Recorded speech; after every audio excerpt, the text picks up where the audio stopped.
nhà con bơi kiếm đường cả lóc nó lóc ra ngoài cái nhà cứu con tôi bơi cứu nó bơi rồi ngập rồi.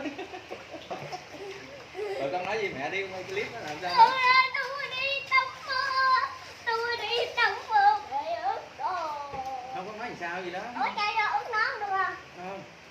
Đừng có ướt nón gì hết trơn, đừng có ướt đầu. Dạ. Con nói sao cả nhà đây nhà gì tôi gặp. Cái nhà tôi bữa sau tôi đi tắm mưa.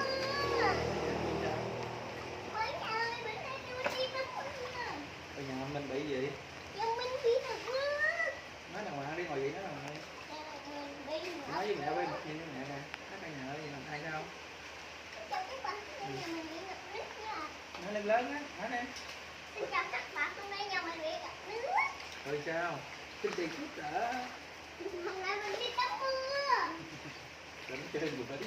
Dạ. Để nhà này làm tới đây chưa tới nhà chắc ra đi 2 chiếc luôn có 2. Gửi đi kìa.